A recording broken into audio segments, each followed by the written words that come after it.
हम सभी ननिहाल आए हैं। मुझे मालूम है कि आप लोग यहाँ या हम लोग यहाँ चर्चा करने और चर्चा सुनने नहीं आए हैं, सभी को मालूम है। यहाँ हम आए हैं अपनी माँ के घर ननिहाल।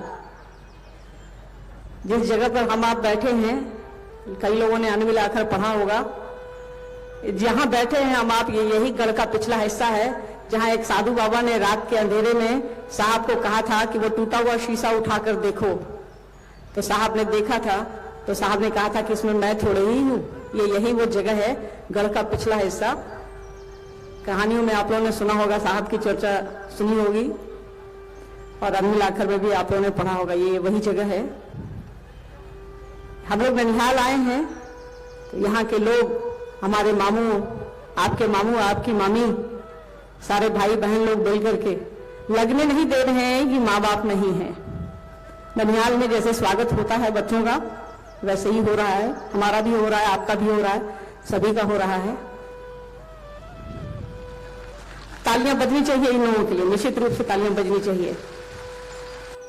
तो यहाँ हम आप इकट्ठा हुए हैं महादेव गुरु की बात करने को इकट्ठा हुए हैं, पर मुझे मालूम है, हम सबको मालूम है कि बस ये एक औपचारिकता है। यहाँ आए हैं आप और हम इस मिट्टी को प्रणाम करने के लिए, इस धरती को प्रणाम करने के लिए जिसने दी नीलम आनंद को जन्म दिया।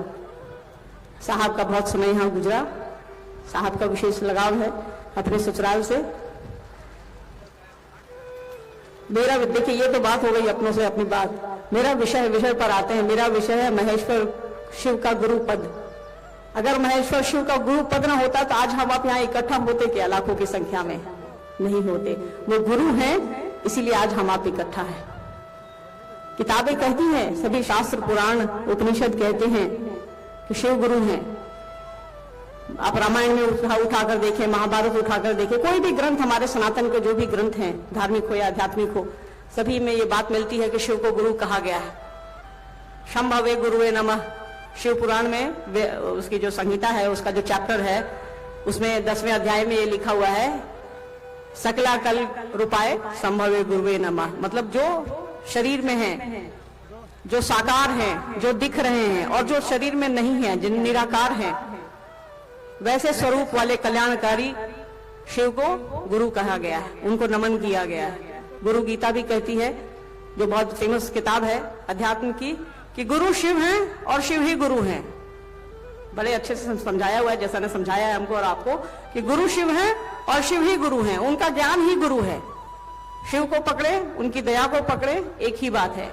हमारे सनातन में चलता है गुरुर ब्रह्मा गुरुर विष्णु गुरुर देवो महेश्वर गुरु साक्षात पर ब्रह्म तस्मै श्री गुरुवे नमः। गुरु पद को ये श्लोक सबसे बढ़िया तरीके से समझाता है कि गुरु किसको कहा गया है। गुरु परमात्मा को कहा गया है। गुरु में ही वैष्णवी शक्ति है, गुरु में ही ब्रह्मांडी शक्ति है, गुरु में ही संहार की शक्ति है। मतलब गुरु हमारे अज्ञान को तोड़ते हैं, हमारे अज्ञान को खत्म करते हैं, हमारी अज्ञानता का संहार करते हैं, हमारे भीतर, हमारी बुद्धि में, हमारे मन में ज्ञान का बीज बोते हैं। इसीलिए कहा गया है कि उनमें ब्राह्मणी शक्ति है, वैष्णवी शक्ति और रुद्रात्मिका शक्ति है। सभी सारी शक्तियां उस गुरु में ही हैं, और उसी गुरु को परमात्मा कहा गया है, उन्हीं को महेश्वर कहा गया। वही शिव है, वही शंकर है, जो कल्याण करने वाला है वो शंकर है। कहा गया, एक लाइन है ना, शह संग करोति शंकर, जो कल्याण करता है उसको शंकर कहते हैं। वही हमारे आपके गुरु हैं। सभी किताबें कहती हैं। साहब को ये बस ज्ञात हुआ सन 1974 में कि भाई जब परमात्मा को ही गुरु कहा गया है तो परमात्मा को ही गुरु बना लिया जाए। साहब ने ये अपने परिवार में सुन रखा था, दादाजी और दादी माँ से सुन रखा था कि शिव को परमात्मा कहा गया है, और ये श्लोक, इस श्लोक के आधार पर उन्होंने शिव को गुरु बना लिया। और गुरु ऐसा बनाया, रात के अंधेरे में बनाया सन 1974 में, नवंबर के महीने में गांगी श्मशान में। और आज देखिए, एक आदमी ने अंधेरे में शिव को गुरु बनाया, और आज हमारे आपके जीवन में, करोड़ों लोगों के जीवन में रोशनी फैल गई है। तो ये गुरु का पद ही ऐसा है, इनके बिना हम आप कुछ कर ही नहीं सकते हैं। सब कुछ अछूता है। ज्ञान नहीं है तो हम आप कुछ नहीं कर सकते हैं। सारी चीजें ज्ञान से रिलेटेड है। हमको और आपको मोबाइल मिल जाए, कोई अगर नहीं बताए कि ये ऑन कैसे होगा, ऑफ कैसे होगा, नंबर कैसे लगेगा, तो हम आप कुछ नहीं कर सकते हैं। तो ज्ञान गुरु देते हैं। अब ज्ञान किस संदर्भ में हमको और आपको चाहिए, ये थोड़ा समझने की आवश्यकता है कि मोबाइल सीखना है, जगत सीख रहा है, या शिव को सीखना है। उनको बस समझा ही जा सकता, साधा तो जा नहीं सकता। तो उनसे दया पाने के लिए साहब ने हमको और आपको 3 काम बताया कि शिव का गुरु पद तभी परिभाषित होगा जब उनके शिष्य होंगे। साहब की बात याद रखिए, दीदी माँ की बात याद रखिए। उन्होंने कहा है कितना अच्छा गुरु है, उसका चेला ही नहीं है। साहब ने जब शिव को गुरु बनाया, चमत्कार सीखने के लिए बनाया, उन्होंने कहा महादेव से, मैं जानता हूं कि आप मुझे चमत्कार नहीं सिखाएंगे, फिर भी मैं आपको छोड़कर नहीं जाऊंगा। तो जब गुरु बढ़िया मिलेगा तो वो चेला को ढूंढ लेगा। साहब ने लिखा शिष्यानुभूति में, गुरु शिष्य की तलाश करते हैं। गुरु बढ़िया होगा, चेला ढूंढ लेगा उसको। चेला को गुरु ढूंढने की जरूरत नहीं है, खुद ही गुरु ढूंढ लेते हैं। तो इस पद की सार्थकता ही यही है कि हम आप हों। कोई माँ है तो उस शब्द की सार्थकता यही है कि उसके बच्चे हैं, वो किसी से प्रेम करती है, कोई उसकी संतान है।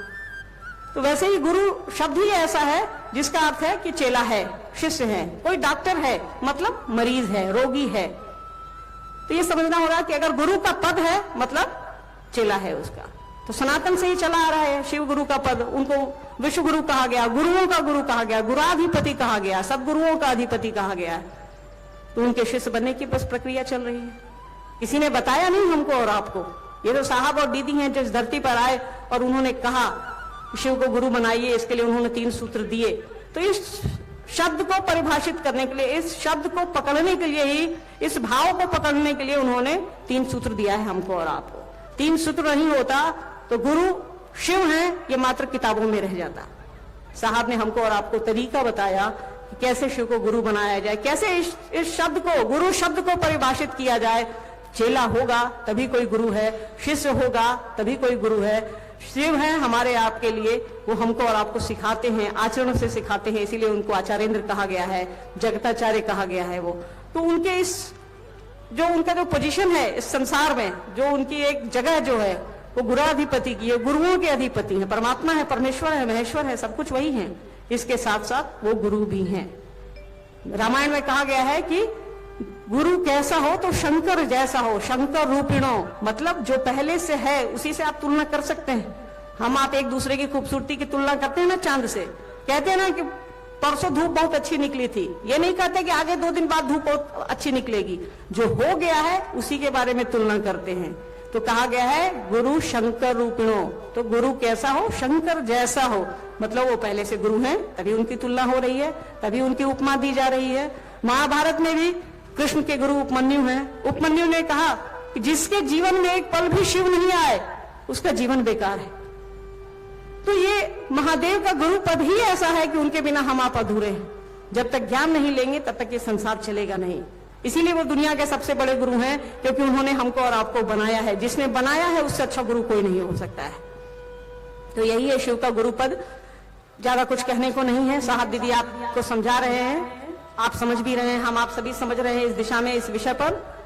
उन्होंने किताबें लिखी हैं, शिष्यानुभूति लिखी है, उनकी लाखों शिव चर्चाएं हैं, यूट्यूब पर उपलब्ध हैं। माँ की तो थोड़ी कम है, सुनिए, समझिए, उनकी पुस्तक पढ़िए और आपस में साथ मिलकर के आगे बढ़िए। ये साथ चलने की विधा है।